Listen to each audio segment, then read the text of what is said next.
Hello guys, welcome again. ये हमारा Excel का फोर्थ लेक्चर है जिसमें हम लुकअप फंक्शन सीखेंगे। लुकअप फंक्शन बहुत ज़्यादा इम्पॉर्टेंट फंक्शन है। आज की वीडियो में हम सिर्फ वी लुकअप फंक्शन के बारे में जानेंगे। क्योंकि लुकअप एक वास्ट टॉपिक है, इसलिए मैंने वीडियो 2 या 3 पार्ट्स में डिवाइड कर दिया है और मैंने इस सारी एक्सेल फाइल जो है वो डिस्क्रिप्शन में अटैच कर दी है। आप साथ ही साथ प्रैक्टिस करते जाइए और जो भी मैं क्वेश्चंस पूछती हूँ क्लास के दौरान आप उसका आंसर मुझे कमेंट में दे सकते हैं। तो चलिए देखते हैं lookup function. Okay, so lookup has default behavior that make it useful when solving certain problems. For example, lookup can be used to retrieve an approximate matched value instead of a position to find the last value in a row, column. Lookup assumes that value in lookup vector are sorted in ascending order and always perform an approximate match. When lookup can't find match, it will match the next smallest value. ये हो गई definition. अब हम इसे layman language में जानते हैं। मैं आपको इसे एक एग्जाम्पल के थ्रू समझाना चाहती हूँ। लुकअप फंक्शन का यूज है ढूंढने के काम आता है। ओके, लाइक हम किसी भी चीज के लिए सर्च कर रहे हैं।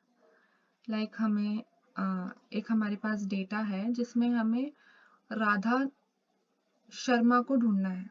ठीक है, क्योंकि लैक्स ऑफ डेटा है तो उसमें बहुत सारी राधा हो सकती हैं, पर हमें राधा शर्मा को ढूंढना है। तो हम किस फंक्शन का यूज करेंगे? लुकअप फंक्शन का। ओके, ये मैंने बता दिया कि बेसिक लुकअप क्या होता है, क्यों हम लुकअप फंक्शन का यूज करते हैं। ओके, अब लुकअप फंक्शन जो होते हैं वो दो टाइप के होते हैं, एक वी लुकअप, एक एच लुकअप। वी लुकअप का मतलब होता है vertical lookup and H lookup का मतलब होता है हॉरिजॉन्टल लुकअप। मैंने आपको फर्स्ट क्लास में बताया था कि कॉलम और रोज क्या होते हैं। वर्टिकल लाइंस होती हैं कॉलम और हॉरिजॉन्टल लाइंस होती हैं रोज। जब भी हम डेटा को वर्टिकली फाइंड करते हैं तो हम कौन सा फंक्शन लगाते हैं? V lookup. जब भी हम डेटा हॉरिजॉन्टली फाइंड करते हैं, रोज के थ्रू फाइंड करते हैं, तो कौन सा फंक्शन लगाते हैं? H lookup. Okay, simple. अब लुकअप फंक्शन का वी लुकअप का सिंटेक्स क्या होता है? V lookup is equals to V lookup. कोई भी फंक्शन किससे स्टार्ट होता है? इज इक्वल्स टू साइन से। Lookup value, table array, comma column index and range lookup. Okay, अब इसे समझते हैं। लुकअप वैल्यू क्या होती है? जैसे हम राधा के बारे में सर्च कर रहे हैं। ओके, राधा के बारे में सर्च कर रहे हैं, तो हमें लुकअप वैल्यू की जगह वो राधा का नाम डालना होता है डबल कोट्स के अंदर, या फिर हम जिस भी सेल में राधा का नाम लिखा है उसे हम सेल को सिलेक्ट कर देते हैं। जैसे यहाँ पे A6, तो हम A6 सेल सिलेक्ट कर देंगे। Okay, now table array. Table मतलब जिस भी टेबल में अब हमें सर्च करना है वो टेबल सेलेक्ट कर देंगे। अब column number, like for an example, यहाँ पर अब हमारी लिस्ट में हमारी जो टेबल होता है उसमें हेडिंग क्या क्या होती है? Name, age, location and so on. Okay, अब नेम का जो नंबर है यहाँ पे 1, एज का 2, लोकेशन का 3 एंड सो ऑन। ओके, तो हमें कॉलम इंडेक्स, हमें राधा का क्या फाइंड करना है? नेम।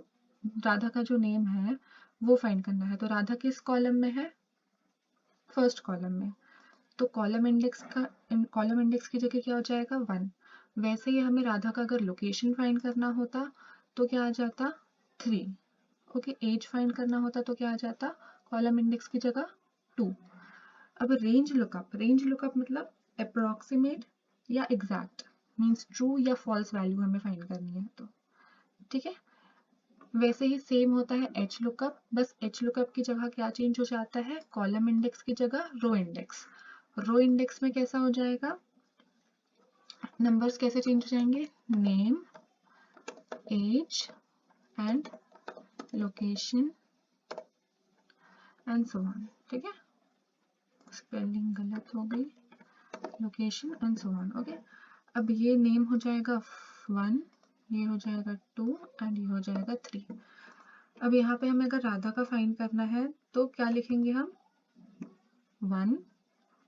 ठीक है, अगर एज फाइंड करनी है तो 2 रो इंडेक्स नंबर की जगह, और लोकेशन फाइंड करनी है तो 3। Okay, getting. अब हम कॉलम, अब हम वी लुकअप देखेंगे थ्रू एन एग्जाम्पल, समझेंगे। ठीक है, ये हमारा डेटा जिसे हम वी लुकअप समझेंगे। ओके, इस शीट में मैंने पूरा डेटा डाल दिया है और इस शीट में सारे क्वेश्चंस मींस कंट्री ब्राजील की population, density and urban find करना है अपन ने, वैसे ही बाकी सारी कंट्रीज का भी same population, density and urban. Okay, अब वी लुकअप फंक्शन देखते हैं वो क्या होता है। It is an Excel function to look up and retrieve data from a specific column in table. मैंने पहले ही समझा दिया, कॉलम से हम डेटा फाइंड कर सकते हैं। Look up a value in table by matching on the first column the matched value from the table. Already explained. Syntax भी मैंने explain कर चुका है। VLOOKUP is not case sensitive. Case sensitive in the sense हम upper case में डाल रहे हैं वैल्यूज को लोअर केस में, उससे कोई फर्क नहीं पड़ेगा। अब डिसएडवांटेज क्या होता है? In VLOOKUP function, table array must be on left side of the column from which we want to extract the data. Table array किस साइड में होनी चाहिए? Left side में। Okay, means from left to right होनी चाहिए। Okay, left side में होनी चाहिए सारी। Okay, so अब हम एग्जाम्पल के थ्रू समझते हैं VLOOKUP फंक्शन को। सिंटेक्स क्या कहता है? Is equals to VLOOKUP and हाँ, बिफोर स्टार्टिंग एक कॉमन चीज मैं बताना चाहती हूँ, ये हमारा डेटा। ओके, अब आप ही देख पा रहे होंगे, अगर ये मैं इसे स्क्रॉल डाउन कर रही हूँ तो हेडर्स जो है वो वहीं पर है, वो मिसप्लेस नहीं हुए हैं। ठीक है, ये मैंने कैसे किया है? मैं व्यू में गई हूँ, फ्रीज पेन में जाके फ्रीज टॉप रो कर दिया है। ओके, वैसे ही सेम अगर मुझे कॉलम फ्रीज करना होता तो मैं फ्रीज कॉलम कर देती, फ्रीज फर्स्ट कॉलम करती, और अनफ्रीज करना है तो अनफ्रीज पेन कर देती। ओके, समझ में आ गया? ऐसे मैं स्क्रॉल कर रही हूँ तो हेडर्स फिक्स है अपनी जगह में। ओके, सो अब हम VLOOKUP फंक्शन देखेंगे एग्जाम्पल के थ्रू। ओके, आपको ज़्यादा क्लियरली समझ में आ जाएगा इसका यूज़ क्या है, कैसे ये यूज़ होता है। जैसा कि मैंने बताया था, सारे फंक्शंस किससे चालू होते हैं? इज इक्वल्स टू साइन से, फंक्शन लगाया, लुकअप वैल्यू। अब लुकअप वैल्यू हमारी क्या है? ब्राज़ील। हमने क्या किया? ब्राज़ील का सेल सिलेक्ट कर दिया। अब आप मुझसे ये पूछेंगे कि ब्राज़ील का सेल क्यों सिलेक्ट किया, ब्राज़ील को डबल कोट्स के अंदर क्यों नहीं लिखा? क्योंकि हमें सिर्फ एक कंट्री की पॉपुलेशन नहीं निकालनी है, हमें n नंबर ऑफ कंट्रीज की पॉपुलेशन निकालनी है। अब मैं हर सिंटेक्स को डबल कोट्स के अंदर लिखती जाऊंगी, हर सिंटेक्स को लिखूंगी, हर सिंटेक्स में डबल कोट्स के अंदर उनकी कंट्रीज का नाम डालूंगी, तो ये बहुत ज़्यादा टाइम कंज्यूमिंग हो जाएगा। इसलिए मैंने सिर्फ सेल सिलेक्ट कर दिया, क्योंकि जब हम इस डॉट पे डबल क्लिक करेंगे तो ये पूरी वैल्यूज आ जाएंगी और ये A2 से A3 अपने आप चेंज हो जाएगा। ओके, कॉमा, फिर क्या होता है? Table array. टेबल एरे हमें अब क्या करना है? पूरी टेबल को सिलेक्ट करना है। अब हम टेबल को ऐसे ड्रैग करके भी सिलेक्ट कर सकते हैं या फिर control shift down and right arrow की से भी सिलेक्ट कर सकते हैं। ओके, कॉमा, फिर क्या है? Column index number. अब हमें क्या फाइंड करना है? पॉपुलेशन।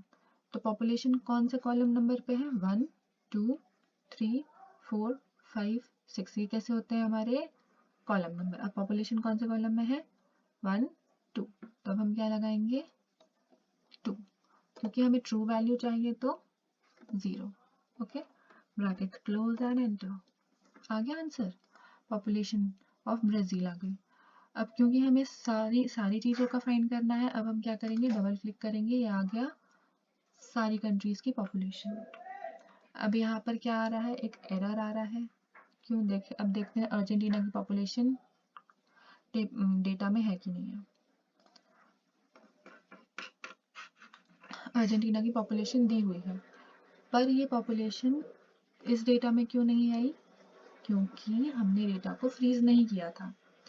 आपको याद होगा मैंने रिलेटिव रेफरेंस, एब्सोल्यूट रेफरेंस को एवरेज की क्लास में पढ़ाया था। अगर आपने वो वीडियो नहीं देखा है तो आप देख लीजिए, आपको समझ में आ जाएगा। ओके, अब हम डेटा को क्या करेंगे, फ्रीज कर देंगे एंड एंटर करेंगे। अब डबल क्लिक, आ गया डेटा। ओके, अब वैसे ही डेंसिटी फाइंड करना है। पॉपुलेशन का कॉलम इंडेक्स नंबर क्या था, 2, डेंसिटी का क्या था, 3, अर्बन का क्या है, 4।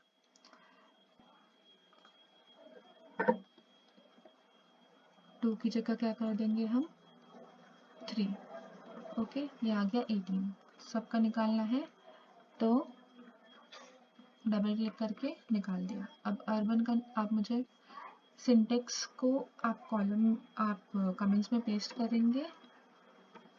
ओके, इसका सिर्फ अर्बन का सिंटेक्स आप मुझे कमेंट में पेस्ट कर देंगे। ओके, ये आज का क्वेश्चन हो गया। आज की क्लास यहीं पर ख़त्म करते हैं। आपको कुछ भी डाउट हो तो आप मुझे कमेंट में पूछ सकते हैं, और नेक्स्ट क्लास में हम एच लुकअप फंक्शन सीखेंगे, nested V lookup and concatenation. मैं वीडियो को शॉर्ट ही रखूँगी, ज़्यादा लेंदी नहीं रखूँगी, ताकि आपको आसानी हो देखने में। Okay, thank you guys for watching the video.